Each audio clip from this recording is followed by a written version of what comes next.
नमस्कार, स्वागत आप सभी का इंडिया न्यूज हरियाणा में और साथ में हूं आपकी कीर्ति कंसल। वक्त हो चला है सुपरफास्ट खबरों का। दिल्ली से सटे गाजियाबाद में एक बड़ा हादसा हुआ। एक शमशान घाट में छत धंस गई है। इस हादसे में 15 से ज्यादा लोगों की मौत हो गई है। कई लोग घायल बताए जा रहे हैं। यह हादसा गाजियाबाद थाना के मुरादनगर इलाके में हुआ। गाजियाबाद पुलिस और रेस्क्यू ऑपरेशन की टीम घटनास्थल पहुंच गई है और राहत और बचाव का कार्य चल रहा है। कड़ाके की सर्दी और बारिश के बीच 3 कृषि कानूनों के खिलाफ किसानों का आंदोलन 39वें दिन भी जारी है। किसानों को उम्मीद है कि 4 जनवरी यानी कल सरकार के साथ होने वाली बातचीत में प्रस्तावित दोनों मांगों पर सहमति बनेगी। प्रदर्शनकारियों ने कहा कि हम ऐसे खराब मौसम में अपने परिवार से दूर सड़कों पर बैठे हैं। हम उम्मीद कर रहे हैं कि सरकार हमारी मांगों को स्वीकार करेगी। किसानों ने आंदोलन की आगामी रणनीति का पूरा खाका तैयार किया हुआ है। बात न बनने की सूरत में 6 से 20 जनवरी तक किसान जागृति अभियान की घोषणा की। किसानों ने जहां देश भर में जन जागृति को लेकर के अभियान चलाने का ऐलान किया, तो वहीं 23 जनवरी को नेताजी सुभाष चंद्र बोस की जयंती को किसान जागृति दिवस के तौर पर मनाने की घोषणा की। किसानों ने सरकार पर आंदोलन को गुमराह करने की एक बार फिर से आरोप लगाया। साथ ही किसान ने यह भी साफ किया कि उनके आंदोलन को शाहीन बाग बनाने की कोशिश न हो।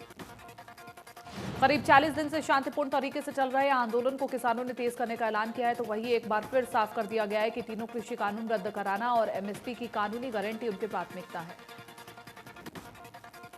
किसानों को लेकर के पंजाब के सीएम और राज्यपाल में ठन गई है। दोनों राजनेता अब आमने सामने आ गए हैं। प्रदेश में किसानों के टावर तोड़े जाने को लेकर के राज्यपाल वीपी सिंह बदनौर ने राज्य के मुख्य सचिव और डीजीपी को समन किया था।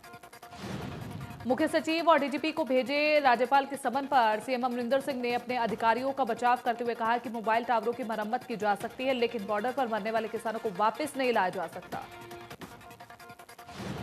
नेता प्रतिपक्ष भूपेंद्र सिंह हुड्डा ने कहा कि किसानों की मांगे पूरी तरह से जायज है। यह आंदोलन पूर्ण रूप से लोकतांत्रिक और शांतिप्रिय तरीके से चल रहा है। हुड्डा ने कहा कि दिल्ली बॉर्डर समेत पूरे प्रदेश में कड़कड़ाती ठंड और खुले आसमान के नीचे किसानों का धरना जारी है। यदि सरकार अपनी हट से पीछे नहीं हटी तो किसान भी पीछे नहीं हटेंगे।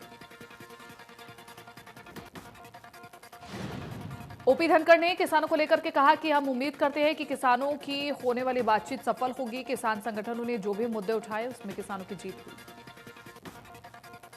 ओपी धनखड़ का कहना है कि केंद्र सरकार ने किसानों की हर बात मानी है, इसलिए आंदोलन को वापस लेना चाहिए। आंदोलन करना कोई बड़ी बात नहीं है, आंदोलन को जीत के बाद समेटना बड़ी बात है। ओपी धनखड़ ने कहा कि आंदोलनों को वापस लेने में भी संगठनों की ताकत होती है। 26 जनवरी से पहले ही किसानों के सारे विषय का समाधान हो जाएगा। किसान अपने विजय के साथ लौटेंगे वापस। ओपी धनखड़ ने कांग्रेस पर हमला बोलते हुए कहा कि कांग्रेस सरकार में किसानों को गोली से मारा जाता था। कांग्रेस करती है मौका परस्त राजनीति। 4 जनवरी को केंद्र के साथ होने वाली किसानों की मीटिंग से पहले भारतीय किसान यूनियन के नेता गुरनाम सिंह चढ़ूनी ने घरौंडा में बयान दिया है। चढ़ूनी ने कहा कि सरकार के रुख को देखते हुए उन्हें नहीं लगता कि सोमवार को सरकार और किसानों के बीच में सहमति बनेगी। ऐसे में किसानों का आंदोलन और लंबा खिंच सकता है। दिल्ली के टीकरी बॉर्डर पर किसानों का आंदोलन जारी है। टीकरी बॉर्डर पर खाली समय में क्रिकेट खेलते नजर आए जवान।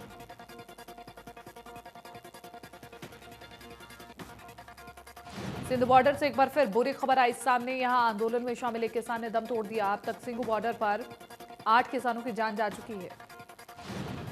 जिस किसान की मौत हुई वो गोहाना के गंगाना गांव का रहने वाला था। किसान का नाम कुलबीर था, जिसकी उम्र 45 साल थी। परिजनों ने कहा कि ठंड के चलते कुलबीर की मौत हुई। कांग्रेस के राष्ट्रीय महासचिव रणदीप सुरजेवाला ने किसान आंदोलन पर बोलते हुए कहा कि यह धर्म युद्ध है। अब लड़ाई कांग्रेस बनाम बीजेपी नहीं, अब लड़ाई देश बनाम बीजेपी है। किसानों और सरकार के बीच होने वाली वार्ता संबंधी सवाल पर सुरजेवाला ने कहा कि अब किसानों को कुछ नहीं करना, बल्कि सरकार को तीनों कानून वापस लेने हैं, क्योंकि देश कानूनों के खिलाफ है और सांसद इसके खिलाफ है। सुरजेवाला ने कहा चंद पूंजीपतियों को फायदा पहुंचाने के लिए ये काले कानून रात के अंधेरे में बनाए गए हैं। इन्हें पारित कराने से पहले ना किसी किसान संगठन से राय ली गई और ना ही किसी कृषि विशेषज्ञ से मशवरा किया गया। पंचकुला के सेक्टर 1 में आयोजित नागरिक अभिनंदन एवं धन्यवाद समारोह में सीएम मनोहर लाल ने बतौर मुख्य अतिथि शिरकत की। कार्यक्रम की अध्यक्षता बीजेपी प्रदेश अध्यक्ष ओपी धनखड़ ने की। मुख्यमंत्री मनोहर लाल ने पंचकुला में अभिनंदन और धन्यवाद समारोह में पंचकुला वासियों का धन्यवाद किया, साथ ही जीते हुए पार्षदों को सम्मानित किया। पंचकुला नगर निगम के चुनावों में बीजेपी के कुलभूषण गोयल मेयर बने हैं, जबकि गठबंधन के 11 पार्षद जीते हैं, जिसमें से 9 बीजेपी के और 2 जेजेपी के पार्षदों ने बाजी मारी है। 26 जनवरी को दिल्ली के राजपथ पर ट्रैक्टर परेड करने के लिए जींद में किसान महिलाओं को दी जा रही है ट्रैक्टर ट्रॉली चलाने की ट्रेनिंग। महिलाओं का कहना है कि वे किसान की बेटी हैं और अब वे बिल्कुल भी पीछे नहीं हटेंगी। वहीं किसान नेताओं का कहना है कि 26 को दिल्ली के राजपथ पर चारों तरफ ट्रैक्टर ही ट्रैक्टर नजर आएंगे। पंचकुला में लाखों मुर्गियों के अचानक मरने की खबर सामने आई है। मामला बरवाला और रायपुर रानी क्षेत्र का है, जहां पोल्ट्री फार्म में लाखों की संख्या में मुर्गियों ने दम तोड़ दिया। अब इस मामले को लेकर के पशुपालन विभाग के अधिकारियों ने भी रिपोर्ट मांगी है। अधिकारियों को यह पता लगाने में काफी ज्यादा मशक्कत करनी पड़ रही है कि आखिरकार इतनी मुर्गियां मर कैसे गई। पशुपालन और डेयरी विभाग की टीम पोल्ट्री फार्मों में ब्लड और प्रैक्टिकल सैंपल भी ले चुकी है और ये सैंपल डॉक्टर कोमल पशु चिकित्सक डीडीएलए लैब पंचकुला की देखरेख में लिए गए। सभी सैंपल को अलग अलग लैब में जांच के लिए भेजा गया है और रिपोर्ट आने के बाद ही पता चलेगा कि आखिर किस वायरस के चलते मुर्गियां दम तोड़ रही हैं। यमुनानगर में एक युवती से सोशल मीडिया के जरिए जान पहचान के बाद रेप करने का मामला सामने आया है। आरोपों के मुताबिक उसे शादी का झांसा भी दिया गया, साथ ही एमएमएस बनाकर के 1.5 लाख रुपए ठगे गए हैं। महिला थाना प्रभारी के मुताबिक 29 दिसंबर को महिला ने थाने में बयान दर्ज कराया। शिकायत के मुताबिक पुणे में रहने वाले एक शख्स ने शादी का झांसा देकर के उसके साथ कई बार बलात्कार किया। पुणे पुलिस की सहायता से आरोपी को गिरफ्तार कर लिया गया। उसे 4 दिन के रिमांड पर भेजा गया है। पुलिस ने लोगों से अपील की है कि सोशल मीडिया के परिचितों पर भरोसा न किया जाए। फरीदाबाद में जमीन को लेकर के 2 पक्षों के बीच विवाद हो गया है। फतेहपुर विल्लौच गांव में 2 समाज आमने सामने हो गए। दरअसल ये पूरा विवाद अंबेडकर की प्रतिमा की जगह को लेकर है। एक पक्ष का दावा है कि जिस जगह अंबेडकर की प्रतिमा लगी है वो जमीन उस समाज की है, जबकि दूसरा पक्ष उस जमीन पर अपना दावा ठोक रहा है। गांव में भारी पुलिस बल तैनात किया गया। एचटेट की परीक्षा होने के बाद आंसर शीट जारी कर दी गई है। बोर्ड अध्यक्ष डॉक्टर जगबीर सिंह ने इंडिया न्यूज हरियाणा से बोलते हुए कहा कि इस महीने घोषित किया जाएगा एचटेट का परीक्षा परिणाम। आईएएस अमित कुमार अग्रवाल को सीएम मनोहर लाल का अतिरिक्त प्रधान सचिव बनाया गया है। प्रदेश सरकार ने जारी किया अमित अग्रवाल के नियुक्ति आदेश।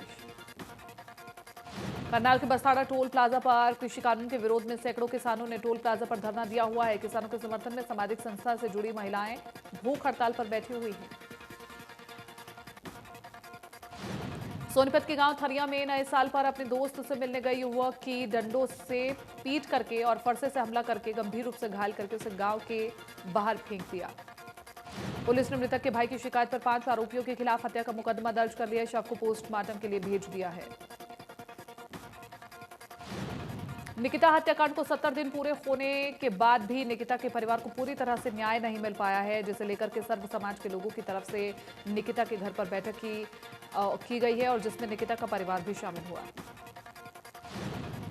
निकिता के पिता मूलचंद तोमर ने कहा कि उनकी मांग है कि बल्लभगढ़ में बन रहे गवर्नमेंट गर्ल्स कॉलेज का नाम निकिता के नाम पर रखा जाए और इसी के साथ निकिता के भाई को योग्यता अनुसार सरकारी नौकरी मिले और परिवार को आर्थिक मदद भी दी जाए।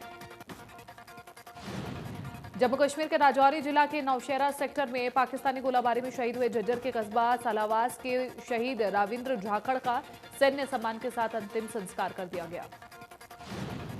शहीद की पत्नी राजवंती ने अपने पति की शहादत पर गर्व जताया और कहा कि वो अपने दोनों बच्चों को देश सेवा के लिए फौज में भर्ती कराएगी। गोहाना में लगातार चोरों के हौसले बुलंद हो चुके हैं। गोहाना सिविल रोड पर चोरों ने एक बिजली की दुकान में रखा सामान लेकर के चोरी की और फरार हो गए। चोरों ने चोरी करने से पहले आसपास के लगे सीसीटीवी कैमरों की तारें काटी और उसके बाद चोरी की घटना को अंजाम दिया। स्थानीय लोगों ने पुलिस के समय पर न पहुंचने पर आपत्ति जताई। जम्मू कश्मीर में एक बार फिर सेना को बड़ी कामयाबी मिली है। सुरक्षा बलों ने लश्कर ए तैयबा के आतंकवादी को गिरफ्तार कर लिया है, जिसके पास से भारी मात्रा में हथियार और गोला बारूद बरामद हुए हैं। आतंकवादी को दक्षिण कश्मीर के हथीपुरा इलाके में सुरक्षा बलों ने सर्च ऑपरेशन के दौरान गिरफ्तार किया। आरोपी के कब्जे से एक चीनी पिस्तौल, एक चीनी हथगोला, 28 राउंड और एक जर्मन कंपास बरामद किया है। पृथला से विधायक नयनपाल रावत ने कहा कि मुख्यमंत्री मनोहर लाल की सोच के कारण ही गांव का शहर की तर्ज पर विकास किया जा रहा है। टोहाना के प्रभाकर कॉलोनी में अध्यापक के घर चोरी के मामले में पुलिस ने 3 आरोपियों को काबू किया है। पुलिस ने आरोपियों को न्यायालय में पेश किया, जहां से उन्हें जेल भेज दिया गया। भवानीखेड़ा क्षेत्र के गांव ढाणी कुशाल के पास भिवानी हांसी रोड पर सड़क हादसा हुआ। हादसे के दौरान 3 वाहन आपस में टकरा गए। हादसे में स्कूटी पर सवार 2 शख्स जख्मी हैं, जिन्हें अस्पताल में भर्ती कराया गया। दोनों घायल बरवाला के रहने वाले हैं। पुलिस हादसे की जांच में जुटी है। झज्जर पुलिस ने बैरिक क्षेत्र में नशे की बड़ी खेप बरामद की है। पुलिस ने 2.5 किलो गांजे के साथ 2 तस्करों को गिरफ्तार किया है। पुलिस के मुताबिक पिकअप में भरकर के 2 तस्करी के लिए खेप को ले जाया जा रहा था। पुलिस से मिली सूचना पर कार्रवाई करते हुए पिकअप को रोककर के तलाशी ली गई, जिसे 6 प्लास्टिक के बोरों में 244 किलो 460 ग्राम गांजा पत्ती बरामद हुई। एक तस्कर चरखी दादरी तो दूसरा यूपी का बताया जा रहा है। प्रॉपर्टी डीलर रविंद्र यादव की हत्या के मामले में गुस्साए ग्रामीणों ने मानेसर में पंचायत कर पुलिस पर लापरवाही के आरोप लगाए हैं। 10 दिन बीत जाने के बाद भी कोई गिरफ्तारी नहीं हुई और इस वजह से ग्रामीणों में बड़ा रोष है। गुस्साए परिजनों और ग्रामीणों ने रोड जाम करने की धमकी दी, जिसके बाद क्राइम एसीपी प्रीतपाल सिंह ने पहुंच करके ग्रामीणों को आश्वासन दिया कि इस मामले में जल्द ही आरोपियों को गिरफ्तार किया जाएगा। करनाल व्यापार मंडल की ओर से जरूरतमंद लोगों को कंबल बांटे गए। करनाल मेयर और सीएम प्रतिनिधि संजय भटला ने कंबल वितरण कार्यक्रम में शिरकत की। सेक्टर 6 के साईं मंदिर प्रांगण में व्यापारियों ने गरीब लोगों को सर्दी से बचाने के लिए कंबल बांटने के कार्यक्रम का आयोजन किया था। कार्यक्रम में कई सामाजिक संस्थाओं ने भी हिस्सा लिया। पहाड़ों पर हो रही बर्फबारी और मैदानी इलाकों में बारिश से ठंड बढ़ गई है। हिमाचल प्रदेश में भी बर्फबारी हो रही है। वहीं मनाली में भी बर्फबारी के बाद करीब 500 सैलानियों का रेस्क्यू किया गया। ये सैलानी अटल टनल के साउथ और नॉर्थ पोर्टल और सोलांग नाला में फंसे थे। वहीं मनाली में बर्फबारी के बाद राष्ट्रीय राजमार्ग नंबर 3 पर कई गाड़ियां फंस गई हैं। मौके पर प्रशासन की तरफ से हाईवे को खोलने का काम जारी है। भारी बर्फबारी के बीच प्रशासन ने रोहतांग में अटल टर्मिनल को बंद कर दिया था। भारी बर्फबारी और जाम की वजह से रेस्क्यू ऑपरेशन में प्रशासन को काफी परेशानी हुई। बरसात के बाद जहां ठंड बढ़ी है, वहीं सब्जी मंडी में सब्जी के दाम भी आधे हो गए हैं। किसानों को बारिश से सब्जियों में नुकसान की आशंका है। सब्जियों के दाम गिरने में भी किसानों को काफी नुकसान हो रहा है। किसान मानते हैं कि इतनी मेहनत करने के बाद भी सब्जी काफी डाउन रेट पर बिक रही है।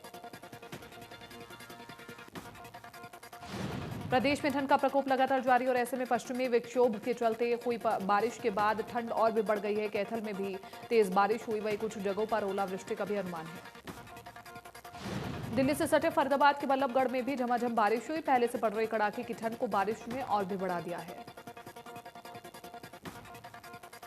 दिल्ली एनसीआर में सुबह बादलों की गर्जना के साथ हुई तेज बारिश ने मौसम को और ठंडा कर दिया है। नोएडा में सुबह की शुरुआत जबरदस्त बारिश से हुई और यहां लगातार दूसरा दिन है जबकि दिल्ली एनसीआर में बारिश हुई है।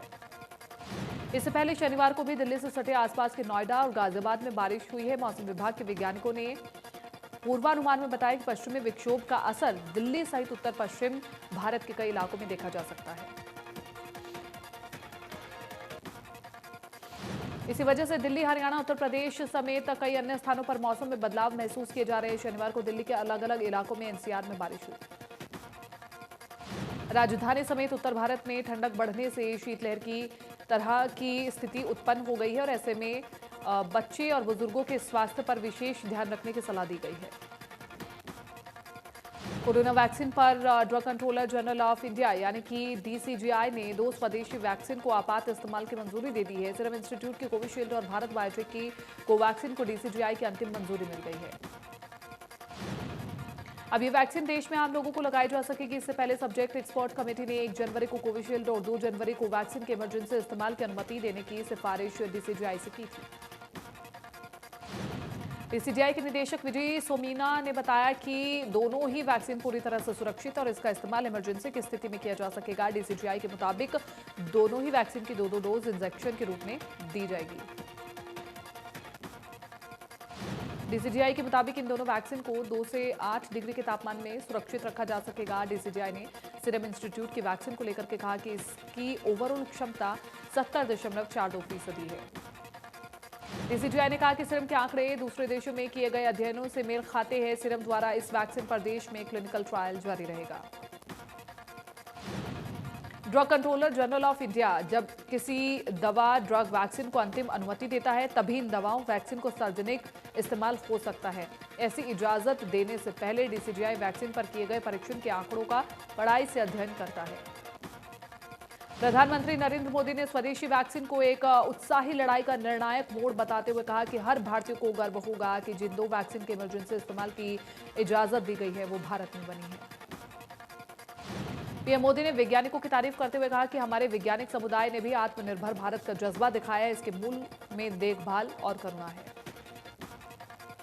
पीएम ने कहा कि सीरम इंस्टीट्यूट और भारत बायोटेक की वैक्सीन को डीसीजीआई की मंजूरी के बाद कोरोना मुक्त स्वास्थ्य भारत का मार्ग प्रशस्त होगा। पीएम ने कड़ी मेहनत के लिए वैज्ञानिकों और खोजकर्ताओं को बधाई दी। कोरोना वैक्सीन को मंजूरी मिलने के बाद सीएम मनोहर लाल ने भी ट्वीट कर पीएम मोदी के नेतृत्व की सराहना की। उन्होंने लिखा, ये गर्व का क्षण है, हमारे कुशाग्र वैज्ञानिकों की बनाई स्वदेशी वैक्सीन को मंजूरी मिली है। सीएम मनोहर लाल ने आगे लिखा, इस महामारी के विरुद्ध जंग में प्रधानमंत्री नरेंद्र मोदी के नेतृत्व की ये सफलता है। देशवासियों की जिंदगी बचाने के लिए कोरोना वॉरियर्स के आभारी रहेंगे।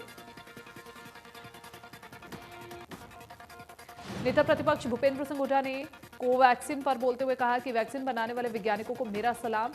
बड़ी मेहनत से बनाई गई है ये वैक्सीन और लोगों को होगा इसका लाभ। कोरोना वैक्सीन के स्टोरेज के बंदोबस्त और वैक्सीन को मंजूरी मिलने के बाद जल्द ही देश में टीकाकरण शुरू होने की उम्मीद बढ़ाई गई है और वैक्सीनेशन को लेकर के स्वास्थ्य विभाग की भी तैयारियां हैं। देश भर में 719 जिलों में 57,000 से अधिक लोगों को ट्रेनिंग दी जा चुकी है। स्वास्थ्य मंत्रालय द्वारा मिली जानकारी के मुताबिक कोविन नाम के डिजिटल प्लेटफॉर्म के जरिए लाभार्थियों को ट्रैक किया जाएगा। कोरोना वैक्सीन लगवाने को लेकर के दिए गए बयान पर विवाद बढ़ने के बाद सपा सुप्रीमो अखिलेश यादव ने यू टर्न लिया है। उन्होंने ट्वीट करते हुए कहा कि टीकाकरण एक संवेदनशील प्रक्रिया है, बीजेपी से इवेंट न समझे।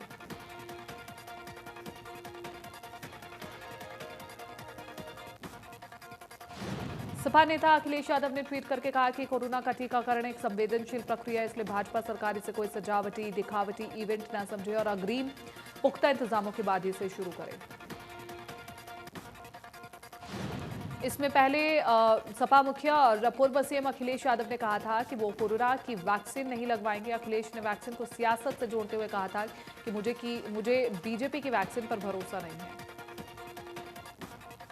दुनिया में कोरोना के 8,49,79,79,000 से ज्यादा संक्रमित केस है। 18,43,000 से ज्यादा मरीजों की मौत हो चुकी है। अमेरिका में 2 करोड़ से ज्यादा कोरोना संक्रमित केस, 3,58,000 से ज्यादा कोरोना मरीजों की मौत और 8 लाख से ज्यादा मरीजों का चल रहा है इलाज। देश में कोरोना के 18,144 नए कोरोना केस और 1 करोड़ से ज्यादा कुल संक्रमित केस, 1,49,000 से ज्यादा कोरोना मरीजों की मौत और 2,45,000 से ज्यादा मरीजों का चल रहा इलाज। महाराष्ट्र में 19,38,000 से ज्यादा कोरोना संक्रमित केस, 49,631 कोरोना मरीजों की मौत और 53,000 से ज्यादा मरीजों का चल रहा इलाज। राजधानी दिल्ली में 6,26,000 से ज्यादा कोरोना संक्रमित केस, 10,571 कोरोना मरीजों की मौत और 5,342 कोरोना मरीजों का चल रहा इलाज। हरियाणा में 2,62,850 कोरोना संक्रमित केस और 2,915 मरीजों की मौत। कोलकाता के वुडलैंड अस्पताल के डॉक्टर्स ने बीसीसीआई अध्यक्ष सौरव गांगुली की ताजा मेडिकल बुलेटिन जारी किया है। मेडिकल बुलेटिन के मुताबिक सौरव गांगुली की तबीयत स्थिर है। शनिवार करीब 3 बजे के करीब गांगुली को दिल का दौरा पड़ा था। बारिश के चलते भारतीय टीम मेलबोर्न क्रिकेट ग्राउंड पर प्रैक्टिस नहीं कर पाई और खिलाड़ियों को जिम में जाकर के समय बिताना पड़ा। तीसरा टेस्ट मैच 7 जनवरी से सिडनी में होगा। भारतीय टीम मेलबोर्न में उसकी तैयारी कर रही है।